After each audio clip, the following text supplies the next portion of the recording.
말씀은 갈라디아서 4장 6절에서 7절입니다. 너희가 아들임으로 하나님이 그 아들의 영을 우리 마음 가운데 보내사 아빠 아버지라 부르게 하셨느니라. 그러므로 내가 이후로는 종이 아니요 아들이니 아들이면 하나님으로 말미암아 유업을 받을 자니라. 우리는 자녀다라는 제목으로 말씀이 주는 교훈 함께 나누겠습니다. 사도 바울은 갈라디아 교회에 복음의 핵심 가르침인 이신칭의를 가르쳤습니다. 믿음이 오기 전에는 우리는 율법 아래 매인바 되어 갇혔었고 초등교사로서의 율법이 우리를 그리스도께로 인도하사 믿음으로 말미암아 의롭다함을 얻게 하였다 합니다. 믿음이 온 이후 이제 믿음으로 하나님의 자녀된 우리는 그리스도 예수 안에서 하나가 되었습니다. 더더욱 우리는 특별한 존재가 되었습니다. 바울은 오직 믿음으로 그리스도와 연합한 갈라디아 교회를 향해 너희는 유대인이나 헬라인이나 종이나 자유인이나 남자나 여자나 다 그리스도 예수 안에서 하나다라고 합니다. 결코 일어날 수 없는 혁명적인 말을 지금 바울이 내뱉고 있는 것입니다. 어떻게 믿음의 우선인 유대인과 이방인인 헬라인이 하나가 됩니까? 어떻게 재산의 일부인 종과 주인이 하나가 됩니까? 어떻게 인구조사 시 계수에도 들어가지 않는 여자와 남자가 하나가 됩니까? 어떻게 동등한 존재가 될 수 있습니까? 예수님 때문입니다. 예수님께서 자신의 핏값으로 산 바 되었기 때문에 예수님께서 오직 은혜와 오직 믿음으로 그들의 머리가 되시고 그들로 지체 삼으셨기 때문입니다. 예수 그리스도께서 율법 아래에 있는 자들을 속량하시고 우리로 아들의 명분을 얻게 하셨습니다. 이제 우리는 하나님의 아들입니다. 이제 우리는 하나님의 딸입니다. 우리가 하나님의 자녀이기에 이제 하나님께서 그 아들의 영을 우리 마음에 보내신 것입니다.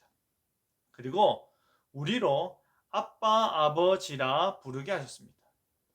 하나님께서는 이미 구약 시대로부터 이스라엘의 아버지가 되시고 이스라엘을 하나님의 아들 삼으셨습니다. 하지만 예수님 당시 유대 문화 가운데서는 하나님은 절대적으로 거룩하신 분이시고 하나님은 두려우신 분이시고 하나님은 가까이 할 수 없는 분이셨습니다. 그렇기 때문에 하나님을 아버지라 부르는 것은 매우 불경건한 것이 아닐 수 없습니다. 예수님께서 신성모독죄로 시비와 시험을 당하심도 바로 이 이유 때문이었습니다. 그런데 이제 그리스도를 믿는 믿음과 성령님의 내주하심으로 말미암아 우리가 하나님의 친백성이 되었고 거기에 그치지 아니하고 하나님의 믿음의 자손으로서 진정 아빠 아버지라 부를 수 있게 된 것입니다. 새로워진 것입니다. 그 새로워진 관계 가운데 우리는 더 이상 종이 아니고 아들이요 딸이요 자녀가 된 것입니다. 그렇게 새로운 신분이 된 우리가 하나님의 자녀이면 하나님 나라에서 얻게 되는 것이 무엇입니까? 아버지 대신 하나님으로 말미암아 유업을 받을 자가 되는 것입니다. 유업을 받는다라는 것은 상속을 받는다는 말입니다. 하나님으로 말미암아 상속자가 되고 그의 후사가 된다는 말입니다. 더 이상 종이 아니라 상속자라는 말은 엄청난 대비일 뿐 아니라 극과 극의 신분이라 할 수 있습니다. 소유물 중 하나가 아니라 소유자가 된다는 말입니다. 그런데 이것이 누구로 말미암는 것입니까? 하나님으로 말미암는 것입니다. 이 말은 오직 예수 그리스도 안에서 변화를 받은 하나님께서 우리의 아버지가 되시기 때문입니다. 우리가 오직 믿음으로 성령님의 거룩한 역사 가운데 그리스도와 하나가 되고 하나님 보좌 우편에 계신 그리스도로 말미암아 하나님 앞에 설 수 있고 하나님 나라를 소유하게 되었음을 말하는 것입니다.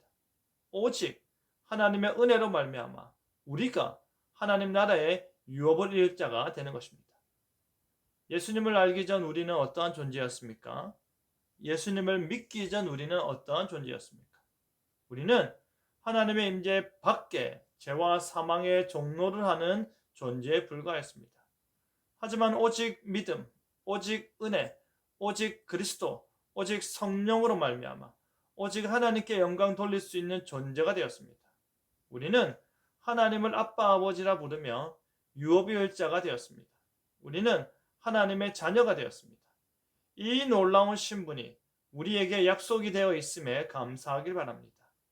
내 아버지가 누구고 내가 상속받은 것은 무엇인지를 늘 기억하며 복되게 살아가는 저와 여러분 되기를 간절히 바랍니다. 아멘.